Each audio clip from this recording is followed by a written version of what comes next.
Merrni mësime nga jeta e atyre që ju kanë paraprirë, para se ata që janë pas jush të marrin mësime nga ju. Në këtë thënie, Imam Aliu thekson rëndësinë e të mësuarit nga përvojat dhe mësimet e atyre që erdhën para nesh. Po ashtu, kjo thënie i inkurajon myslimanët të reflektojnë mbi jetën dhe përvojat e atyre që erdhën para nesh, qofshin ata profet, individ të drejtë apo edhe njerëz të zakonshëm, duke studiuar veprimet, vendimet dhe pasojat e tyre me të cilat u përballën. Ne mund të fitojmë njohuri dhe udhëzime të vlefshme për jetën tonë. Kurani ofron shembuj të shumtë të këtij parimi, ku historitë e kombeve dhe individëve të mëparshëm përmenden si mësime për ne.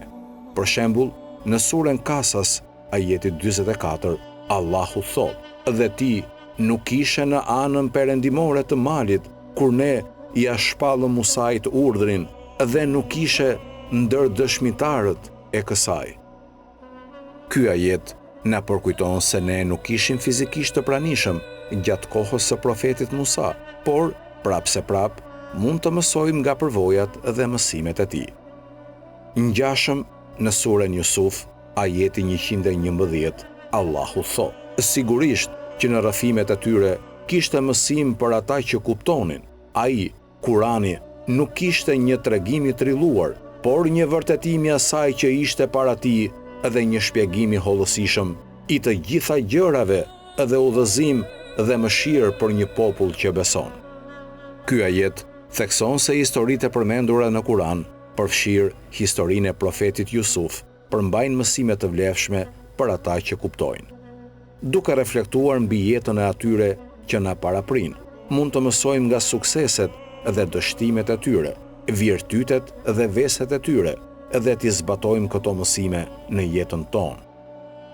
Për shembull, duke studiuar jetën e profetit Muhammed, mësojmë rreth durimit, mirësisë dhe urtësisë së tij në përballimin e situatave të ndryshme.